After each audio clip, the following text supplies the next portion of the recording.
What's up, everybody? Welcome back to The Question, where you have the questions and I have the answers. And today we're going on a little rant about representation in the media, what's accurate, what's not, specifically about Black people, specifically about slavery and the types of actors and actresses that they cast to portray it and how it is usually portrayed. Before we get started, please remember to like, comment, share, subscribe if you're new. I do educational videos about history, about politics, about basically anything. So that being said, let's get started. Okay, why did someone literally just get robbed on my campus? I just got a whole alert from my school saying that there was a robbery that took place, and I was like, oh, probably yesterday, you know, because my school's not timely with that shit. But no, it was today, across from the building I was just at. This is not the most concerning email I've gotten from my school either, which is honestly kind of sad at this point. But anyway, representation in the media, specifically how our media, and by media I mean Hollywood, portrays stories around slavery or stories involving slavery. I'm thinking about this because my friend and I got into a whole discussion, and for reference, because this becomes relevant later, my friend is multiracial. She is, I think, 1/4 African American, but she is very much white passing. Like, you can tell distinctly that she is Black or that she comes from African American descent, but as for the skin tone, she is only a bit more tan than me, and her hair is blonde. It's just very, very curly. Anyway, that in mind, we were talking about colorism within the Black community and slavery, and how it began with slavery, because obviously white slave masters were raping their slaves, and the children were often kept closer to the family, and therefore received benefits by proxy because they were more closely linked to their father, or through, and they received more benefits because they were closer to being white than the other enslaved Africans that they were living with. And that got my friend talking about how in many cases, because we have to call, a lot of historians will by the 1800s call them African Americans, not African slaves, because at this time the majority of enslaved peoples in America had been living there for generations and had more closer ties to the United States than they did to Africa, because it was a generational thing. And my friend pointed out that in the case of Sarah Manning and Thomas Jefferson, Sarah Manning herself was half Black and half white. And, her children would then have been, having her genetics and Thomas Jefferson's genetics, and he was white, and she said, they would have looked closer to me than any of what we see in Hollywood, And so I think that's something that I had never thought of before, never thought about. And it reminded me of a post saying that, you guys can't find dark-skinned Black actors and actresses to act in regular contemporary shit. But you have no problem finding them when it's a movie or TV show about slavery. And that in itself is shitty, because it's basically implying that darker skinned people are not as contemporary, that they are closer or more slave-like, and that they don't have a place in contemporary media and film, which is not true. And that is a form of colorism, but also by erasing the diversity of Blackness, diverse by erasing that diversity, that variety of skin tone within the enslaved population, it erases that narrative and that very glaring, knowledge when you look at it, that a lot of rape and sexual violence was going on at the time.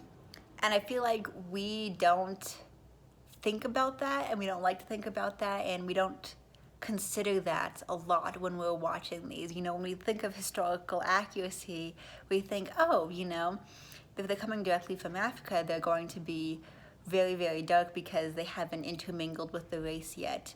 But it's like, depending on, what time period specifically that, because slavery as an institution in the United States lasted for like over 200 years. That's multiple generations of people. And so purely dark, African, purely dark black population is, still going to be the majority, but it's not going to be the only thing you see, because like we said, rape and sexual violence is incredibly prevalent at this time. I mean, look at most of our presidents. It happens. And just I think about that because that's not something, we think about when considering historical accuracy.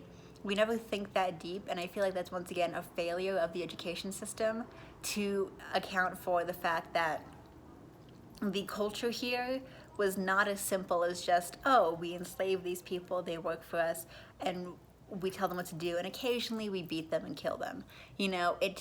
And this goes once again into how we classify what violence is, and very often we don't classify sexual violence as equal to physical violence. I bring this up because that's actually partially what I'm writing my final essay on, because I'm in an international politics class, and we're talking about like how we classify and categorize war, and how that can vary between like a international or political perspective versus a feminist perspective, and how we don't categorize rape and sexual violence towards women, but also towards anyone, as a casualty of war. We don't measure that, and maybe we should, and I think that it definitely adds in that social factor that we don't take into account when looking through history, is we look at it through a very logical or masculine lens. And I say masculine because of this whole trope within political and intellectual fields that logicalness and intellectual thinking is masculine, whereas social or emotional thinking is feminine.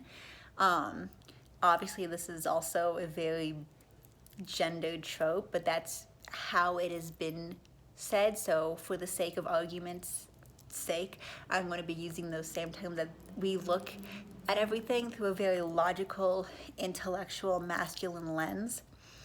And that leaves some gaps.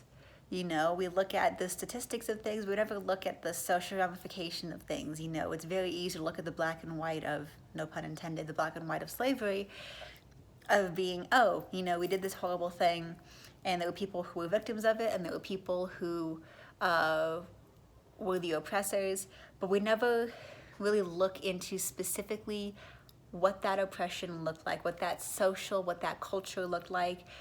And it's because we largely don't want to, because when we do, it's not the same picture that we're comfortable seeing, And I feel like also in a way it allows us to divorce ourselves from this awful history that we all took a part of, because it's easy to look at, images. Of course, there's not very many camera images, but drawings or renderings of slavery, and see very, very dark-skinned Africans, and look around your classroom and you see black people, but they don't look like the people in the pictures. They have a variety of skin tones, and some are closer to yours, and some are, but they're all different, and they don't look like the people in the pictures. You can't, And sometimes they do, sometimes, but it's not as often anymore because of that interculturalization that we've had now. You know, but if you would actually look at these, you know, go back in time and look, you would see a variety of skin shades, and it would look like the people sitting in your classroom, it would look like the people you know. And I think that would make it all the more real if we did portray it that way. You know, you'd have to think about how, oh, this was actually something that happened and could happen and did happen to human people. There wasn't like a past thing. We can't just say it happened in the past because it's still relevant now.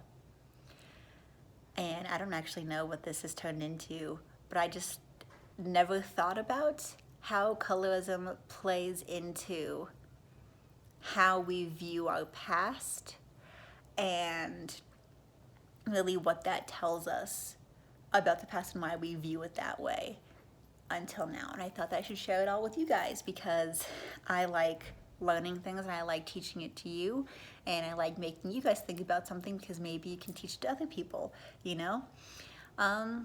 That being said, have a very, very nice day. So long and thanks for all the fish. Be excellent to each other and party on, dudes.